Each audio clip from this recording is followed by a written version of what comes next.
Ang susunod na programa ay rated PG. Ito ay nangangailangan ng patnubay at gabay ng magulang para sa mga batang manunood.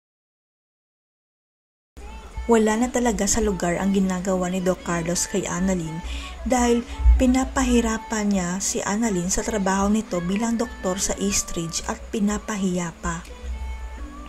Nakalimutan yata ni Doc Carlos na siya itong nagmamakaawa noon kay Annalyn na lumipat sa Eastridge at iwan ng Apex dahil magiging asset daw siya ng ospital.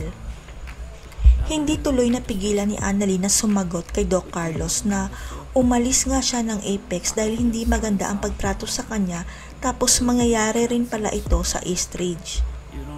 Ang pinakamasakit pa para kay Annalyn ay si Doc Carlos pa mismo ang nagpapahirap sa kanya kaya hindi na niya maintindihan kung bakit pinag-iinitan na siya ni Doc Carlos. Pati tuloy si Doc Lindo nagtataka na rin kung bakit ganun na lang ang pagtrato ni Doc Carlos kay Annalyn na akala mo wala siyang malaking kasalanan sa mag-ina. Kung alam lang ni Lynette at Annalyn na matagal na silang niloloko ni Doc Carlos dahil sa pagtago ng sikreto nito na siya ang ama ni Zoe, siguradong kamumuhian nila si Carlos. Napansin na rin ni Lynette na parang hindi maganda ang dating ng advice sa kanya ni Carlos na tila sinasabi nito na hindi na niya makakasama si Annalyn sakaling makasal na sila. Wala ring kaalam-alam si Lynette na pinag-iinitan pala ni Carlos ang anak niya dahil iba ang pinapakita sa kanya ni Carlos na kunyari may concern daw ito kay Annalyn. Hanggang sa kumalat ang balita sa Eastridge na pinaalis ni Doc Carlos si Annalyn sa OR habang inooperahan ang VIP patient nila kaya mapapahiya si Annalyn sa lahat.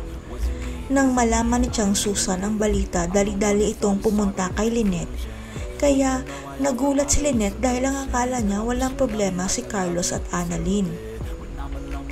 Kaya kakausapin ni Lynette si Annalyn dahil kukumprontahin niya ito kung ano ang problema kung bakit siya pinaalis ni Doc Carlos sa OR, future stepfather niya yun.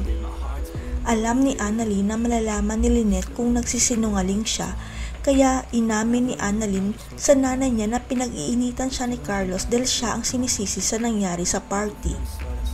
Tagumpay naman si Giselle na makuha ang kopya ng SPA ni Ubeng kay Moira. Kaya matutulungan na nila ni Lolo Pepe si Doc RJ na patakbuhin ng maayos ang Apex Hospital.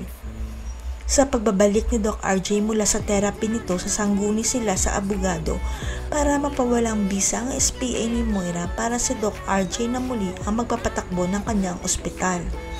Kaya lang hindi pa ganon ka-confident si Doc RJ na patakbuhin ang Apex sapagkat sa amnesia niya at hindi nga niya maalala paano maging doktor kaya mahihirapan siya.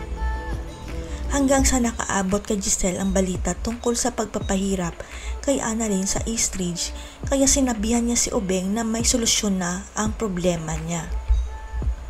Sapagkat si Annalyn na ang magiging bagong CEO at president ng Apex Hospital dahil sa kanya ipapangalan ni Doc RJ ang bagong SPA para sa pag-manage ng Apex. Ito ang dahilan kaya ipinatawag si Annalyn ng Lolo Pepe niya para sabihin na lilipat na siya ng ospital dahil siya na ang magiging bagong CEO at president ng Apex. Tatanggapin naman kaya ni Annalyn ang alok ni Doc RJ na mamahala ng Apex Hospital? Ano na lang ang mangyayari kay Moira ngayong binawi na ang lahat sa kanya? Abangan.